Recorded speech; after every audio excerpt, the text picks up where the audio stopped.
Hey guys, Darren here with a box review of 1991 Score Baseball, Series 1. And I got Will Clark on the top of the box. So with this box, I was really curious to see, since this was before inserts, I think there was one insert that could be found in the box, but for the most part, you were going to be expecting not to get any inserts. So I was just curious to see what it felt like in one of the last few years where the cards were released not around inserts. And with Score, being a football guy, Score was a very different feel for me. So versus baseball, since I'd never opened packs of these, the cards were never all that intriguing to me. It was just kind of the way that the card design worked. It is good. You know, don't get me wrong. These cards are pretty good in terms of how they look overall, but the design, it wasn't going to give me the same feeling as I got in football. So that was what I went into it with, just kind of wondering what it was going to be like, and I actually enjoyed it. Now, first off, the way that the packs are laid out is you get a group of 4 cards of each of the 3 colors. So you get 3 blue ones, you get 4 blue ones, you get 4 of the teal cards, 4 black and 4 white in each pack. So 16 cards per pack. And that's just the way that every pack works. And then you also have one of their trivia cards. And this was easy to recognize in every single pack. It was stuffed in between the 3rd and 4th grouping. And that rhythm gave me a really good feel for every time I opened the pack. Let's see, let me recreate kind of what a pack's like. I'll do it over here with the doubles. So you got 4 of these, you got 4 of these, you got 4 of these, and you got 4 of 1, 2, 3, 4. Okay, so every single pack you would go through, and just the experience of going through it is you go through 4 cards, and then you make a shift over to 4 cards, and then you make a shift over to 4 cards, and you make a shift over to 4 cards. So in each pack, the rhythm of that, I thought was a really good trick to how these packs were experienced. It's actually nothing unusual because that's the way 88 was. I think 89 and 90 were the same way. It would make sense that you would do it. But in those cases, they had a lot more, because they were a single set, and so they had a lot more colors. So you're just getting like 2 at a time. But here, with all of these cards, and then you transition, the rate that it went through, I really enjoyed that. Now, how important is that overall? I don't know. But it did give me a feeling where every single time I went through the pack, it was like the right pace for me to be able to appreciate the cards. But it does mean that I feel like I go out of one group pretty quickly. So you go through this player, and then you're into the next group. And I do have to say, I felt like I wished there were more cards, even though there were 16. That was the only thing that threw me off. I was hoping to see star cards, and I just felt every time I went through 4 cards and I went over to the next, I felt like I was missing a bunch of cards. I don't know why that was the case, but with these cards, I felt that way.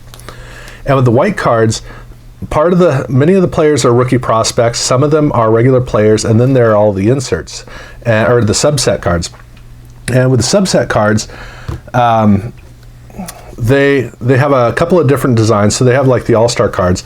And let me go ahead and just go over to the main set so I can show you. So half of the time it's player cards that you're running into in the white section, and then the rest of the time you're getting draft pick cards, and you're getting all-star cards, which you already saw, and then the Master Blaster, the whole theme group here. You got your highlights, and then, like I said, some player cards, and then at the end, on occasion, you'll get a Jose Canseco, which was treated kind of like an SP card, even though it wasn't. It was more of a preview card of the Dream Team cards we would see in Series 2.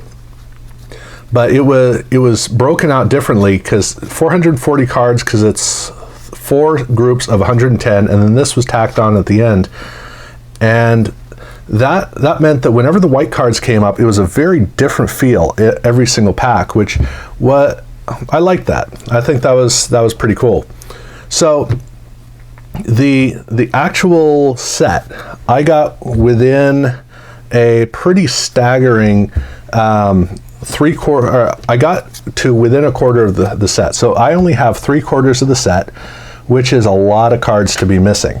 It almost felt like Upper Deck.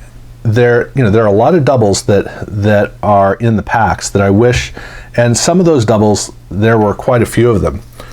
So there were a few cases where I had 3 doubles of cards. I'm not sure if any are going to show up in this group. Yeah, Wayne Edwards there, I got 3 there. And so whenever you get 3 cards like Carlos Baerga, Randy Milligan, those guys, those are always the times where, unless it's a superstar, it's a lot of wasted space. So it would have been nice to get closer to a set, but I think that 2 boxes easily gets to a set. Unfortunately, it's only Series 1, and then Series 2 would require another box. So this would be a case where for the whole series it'd take 4 boxes. It's just better to get a complete set. But the stars did pretty well with the stars. So with the doubles, I got Ryan Sandberg, 2 of those. I got 2 Bo Jacksons, Will Clark, Don Mattingly, and Cal Ripken Jr., as well as a Sammy Sosa, Randy Johnson, 2 Eddie Murrays, 3 Greg Maddux, and 2 Barry Bonds. And then I got a Wade Boggs and a Ken Griffey Jr. of the All-Stars. I didn't get any other stars in the doubles of any of the subsets, which was surprising. I would have liked to have gotten more of that, but I did okay, because about the only player I really wish I got a double of was not Nolan Ryan here. That is, that's what it is. But I did get 2 Barry Bonds, and I got 3 Greg Madduxes, so they kind of filled things out for me. And I haven't gone through to see who I'm missing, so I don't know if Ken Griffey Jr. was in the set, because I got, let's see, 1, 2, card number 5. Yeah, so I'm missing cards 1 and 2. Whoever they were, I didn't take the time to look before I did the video. So I'm probably missing some stars completely from this set. But overall, I wish the stars came up more frequently, but I did enjoy going through the packs, especially seeing the subsets. But I have to note, some of these packs were they literally fell apart. They were fused together. They became very brittle. And so like in this case, this pack is exploded, but this whole piece is attached to the other pack that was on top. So on this side of the box, all of the packs were perfectly fine. On this side of the box, most of the packs literally broke apart in my hands. So this pack here, which is nice and clean, this came from this side, and this pack, which is just absolutely disintegrated, was on that side. And I have a few cards that are pulled aside here, because these are cards that should go in the set but can't, because they all have a very rough texture on them that feels like they never got a final coating over the surface of the card in the printing process. They were all teal, but for some of the cards they actually have abrasion marks, and they're tough to see.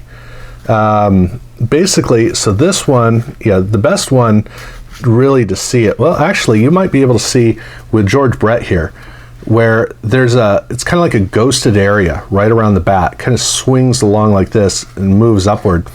And then with Scott Sanderson, there's a whole streaking that's going on the card on the side. And it's only on the front. I didn't see it on the back. It's just the front of the cards. But these came out of, I think, 2 different packs, and they actually have serious damage to them. I assume this is unique to this box, but it makes me wonder how in the world did one side get so damaged and the other side was fine? Because when I look at the box, I don't see anything wrong with this side of the box. It's just that all the packs on that side were damaged. That's a unique one for me. I've had some damaged packs, but not one where half of the box was problematic and the other half was not. And I trust it's not a reseal. It didn't feel like the packs had been reinserted, and the box felt like it was because it was in a wrap, and it felt like it was all original. So I assume that everything was fine and on the level. But it's just so weird to have so many cards where I mean, right now as I'm going through, it's like sandpaper. And I'm one of those people who has a difficult time with nails on a chalkboard. And so just going through this, sliding these cards through my hands is a difficult process for me.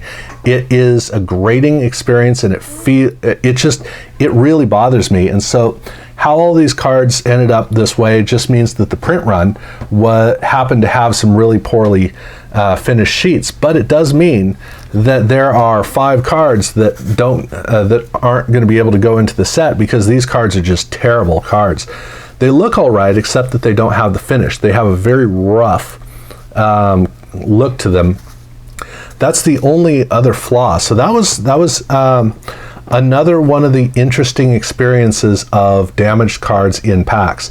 But these packs that all kind of got fused together and just broke apart in an odd way, that was strange. And then just to note, as far as these go, I only had one double. So this right here, 1972, this is the trivia card that I got doubles of. Everything else was independent, so I was glad that I didn't get a whole bunch of doubles of those, because if I wanted to pursue the set, I already have it, but if I wanted to pursue the set, this would get me over halfway there, which is a nice advantage to it. But that is how 1991 Score Baseball Series 1 worked out for me. Overall, I was good with it. I thought that it was a good experience. Obviously, being a football guy, I wasn't as excited about all the players that were coming out. There are some players I look forward to, other players I don't. But if I was a baseball fan, this would have been a lot more fun, just seeing the players who I'm used to.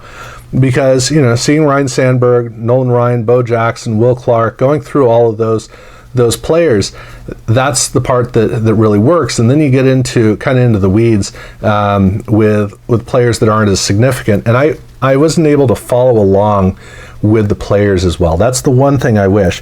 But overall, I think that it really is it really was a surprisingly good box. I didn't expect to enjoy it as much as I did, the cards that turned out.